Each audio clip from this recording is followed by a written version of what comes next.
guys, welcome to the Anime Leveling. మనం ఇప్పుడు కాగురా Bachi chapter 2 explanation చేసుకోబోతున్నాం. చాప్టర్ 1 లో మనం చూసాం చిరుహు యాకుజా గ్యాంగ్ మెంబర్స్ అందరినీ చంపేస్తాడు. అయితే యాకుజాని డిఫీట్ చేసి యాకుజాతో నేను సోర్సర్స్ అందరినీ చంపేస్తానని యాకుజాతో చెప్తాడు. అయితే ఇక్కడ నుంచే చాప్టర్ 2 స్టార్ట్ అవుతుంది రెండుగా. అప్పుడే మనకి షేబా కనిపిస్తాడు. ఆ నాలుగో వ్యక్తి కట్టేసి ఉన్న కట్లను చూసిన షేబా ఆ నాలుగో వ్యక్తి కాడికి వెళ్లి అతని కట్లను విప్పుతాడు. అయితే ఆ నాలుగో వ్యక్తి షేబాకు ధన్యవాదాలను చెప్తాడు. అప్పుడే షేబా లేచి చిరుహుని చూడగానే మనకు షేబా ఇంకా యాకుజా మాట్లాడుకోవడం కనిపిస్తుంది. అయితే అప్పుడు చిరుహు యాకుజాతో వాడు రాక్షసుడైనా కాకపోయినా నాకేమీ ఫరక్ పడదు అని యాకుజాతో అంటాడు. వాళ్ళు నిన్ను చంపేస్తారు అని యాకుజా చిరుహుతో అంటాడు. నెక్స్ట్ సీన్ లో షేబా యాకుజా కాడికి వెళ్లి షేబాతో మాట్లాడుతూ ఉంటాడు. అయితే అప్పుడు చిరుహు అయితే వాళ్ళు కొంతమంది ఎలైట్ నెక్రోమెన్సర్ల సమూహం అని నేను విన్నాను. అయితే దానికి షేబా నాకు కూడా సరిగ్గా తెలియదు అని చిరుహుతో అంటాడు. అయితే అప్పుడే చిరుహు యాకుజా మీద కటానా పెట్టి ఆ యాకుజాని అడుగుతూ ఉంటాడు. అయితే అప్పుడు యాకుజా నువ్వు రెడీగా ఉండు, అయితే ఇప్పుడు వాళ్ళ గురించి నేను చెప్తాను అని చిరుహుతో అంటాడు. అప్పుడు షేబా నాలుగో వ్యక్తితో ఏ అబ్బాయి కాస్త స్వచ్ఛమైన గాలి కోసం బయటికి వెళ్దాందా అని ఆ నాలుగో వ్యక్తిని తీసుకుని వెళ్ళిపోతాడు. అయితే అప్పుడు యాకుజా ముఖం పెద్దగా అవడం చిరుహు గమనిస్తాడు. అప్పుడు దూరంగా ఉన్న నాలుగో వ్యక్తి మీరు మాట్లాడుకోవడం స్టార్ట్ చేయండి అని అంటాడు. అయితే యాకుజా ముఖం నుండి కొన్ని రకాల వేర్లు పైకి రావడం చిరుహు చూసి వెంటనే వాటిని డాట్ చేస్తూ ఉంటాడు. అప్పుడు యాకుజా బాడీ చీర్చుకొని ఎక్కువ రకాల వేర్లు బయటకు వస్తూ ఉంటాయి. దాన్ని గమనించిన షీబా నాలుగో వ్యక్తిని కాపాడడానికి స్పీడ్ గా వెళ్ళడానికి ట్రై చేస్తాడు. కానీ అప్పటికే ఆ నాలుగో వ్యక్తి దగ్గరగా వచ్చేసిన వేర్లు అప్పుడు ఆ నాలుగో వ్యక్తి మనసులోని నేను చచ్చిపోయాను అని అనుకునే లోపే షేబా అతని టెక్నిక్ ను ఉపయోగించి ఆ నాలుగో వ్యక్తి దగ్గరికి వస్తున్న వేర్లన్నిటిని డాట్ చేస్తాడు. అయితే అప్పటికే యాకుజా బాడీ ఫుల్ గా డ్యామేజ్ అయ్యి పీసులుగా అయిపోయి ఉంటుంది.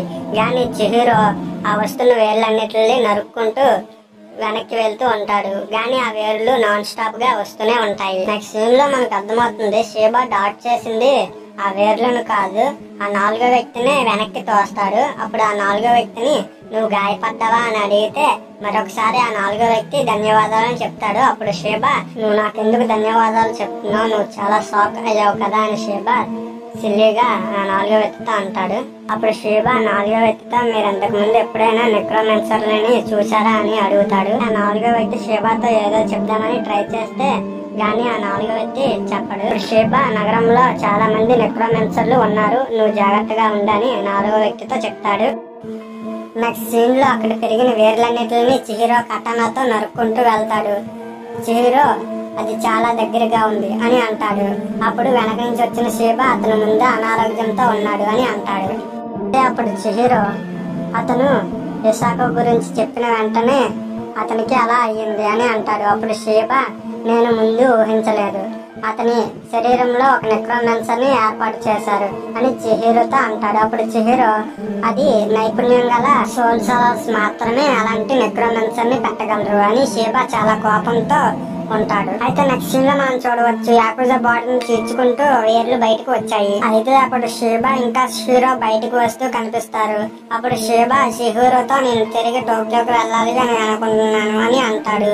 అప్పుడు చిహిరో నేను నీతో రాను అని అంటాడు. ఇద్దరు కలిపి వెళ్తుండగా చిహిరో కాల్ స్లిప్ అయి కిందన పడిపోతాడు. అప్పుడు షేబా మీ శక్తినంతా రోజు ఉపయోగిస్తున్నారు అని చిహిరోతో అంటాడు. షేబా చిహిరో గురించి మనసులోని అతని వంటి శక్తివంతమైన కత్తులను కంట్రోల్ చేసే వాడిని ఇప్పటి వరకు నేను చూడలేదు అని మనసులో అనుకుంటూ ఉంటాడు. అప్పుడు మనకి చిన్నప్పుడు చిహిరో ఇంటిని చూపిస్తారు. అయితే చాప్టర్ 1 లో మనం చూసాం చిహిరో వాళ్ళ డాడీ చిహిరోకి నువ్వు ఏటవ్వాలి అని అనుకుంటున్నావు అని అంటే చిహిరో నీలాగే నేను కత్తి స్మిత్ అవ్వాలి అని అనుకుంటున్నాను అని అంటాడు.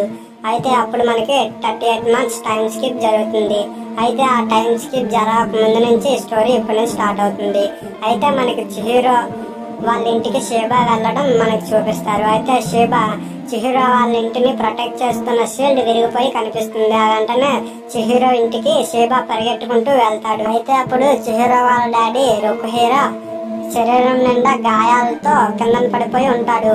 అప్పుడే పరిగెట్టుకుంటూ వచ్చిన షేబా అది చూసి ఆశ్చర్యంతో అలా నించుండిపోయి ఉంటాడు. అక్కడ చిహిరో రుకుహీరోని పట్టుకుంటూ బాధపడుతూ ఉంటాడు. ఓకే గైస్, ఇక్కడతో చాప్టర్ 2 పార్ట్ 1 కంప్లీట్ అయింది. పార్ట్ 2 కావాలంటే 10 likes కంప్లీట్ చేయండి గైస్. నెక్స్ట్ వీడియోలో మళ్ళీ కలుద్దాం.